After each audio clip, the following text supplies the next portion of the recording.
नमस्कार, अनुश्री स्वादिष्ट किचनमध्ये तुमचं सगळ्यांचं स्वागत आहे। आज आपण बनवणार आहे चवळीच्या शेंगाची भाजी।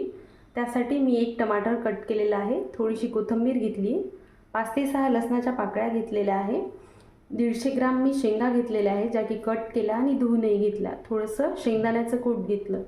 चला तर आपण भाजीला सुरुवात करूया। तर मी इथे एक पॅन गरम करायला ठेवलेला आहे, त्यामध्ये मी तेल ॲड करून घेते।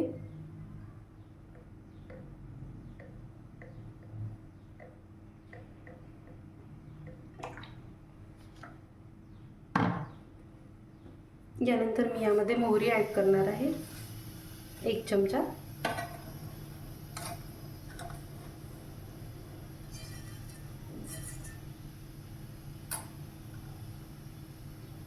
पाहू शकता की मोहरी छान फुटत आहे।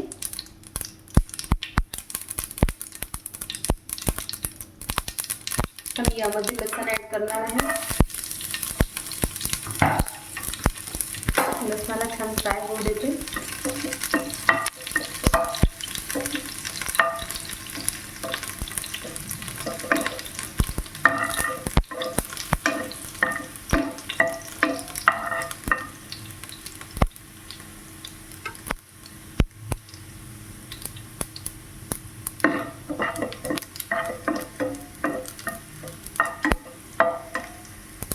लसूण छान फ्राय झालेला आहे। त्यामध्ये 1 चमचा जिरा ॲड करते, 3 चमचे लाल तिखट आणि अर्धा चमचा हळद, 1 चमचा धने पावडर। यानंतर मी हे आपण जे कट केलेले टमाटर आहे ते ॲड करत आहे।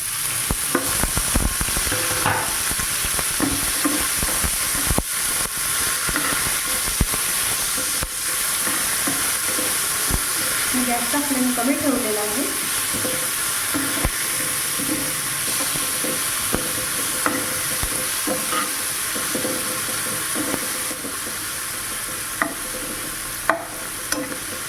यामध्ये थोडंसं मीठ ॲड करून घेते।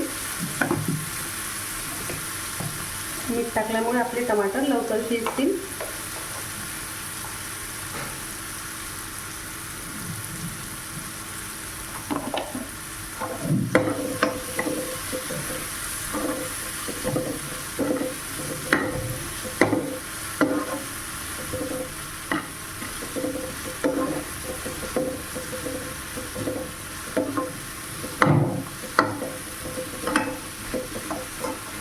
तर 2 मिनिटांसाठी मी हे टमाटर झाकून ठेवते, म्हणजे लवकर शिजतील। आता आपण पाहून घेऊ टमाटर छान शिजले का। पाहू शकता आपले टमाटर छान शिजलेले आहे। यामध्ये मी शेंगा ॲड करणार आहे।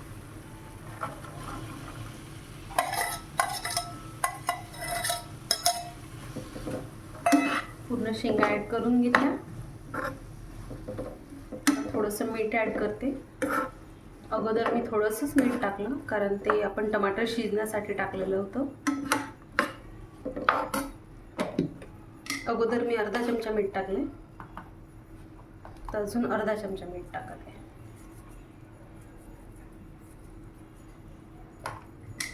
जरा चांगलं मिक्स करून घेत आहे। यानंतर मी यामध्ये थोडंसं पाणी ॲड करणार आहे।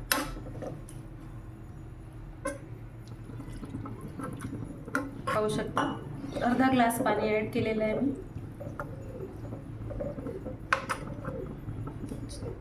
त्याला झाकून ठेवणार आहे। आपण याला 10 मिनिट झाकून ठेवणार आहे। आपण पाहून घेऊ आपली भाजी शिजली आहे का। मस्त आपली भाजी शिजून तयार आहे। तर यामध्ये मी शेंगदाण्याचं कूट जे ठेवलं आहे ते ॲड करून घेते। त्याला चांगलं मिक्स करून घेऊया।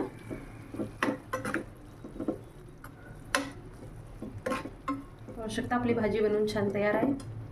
यामध्ये मी कोथिंबीर ॲड करत आहे। छान मिक्स करून घेते।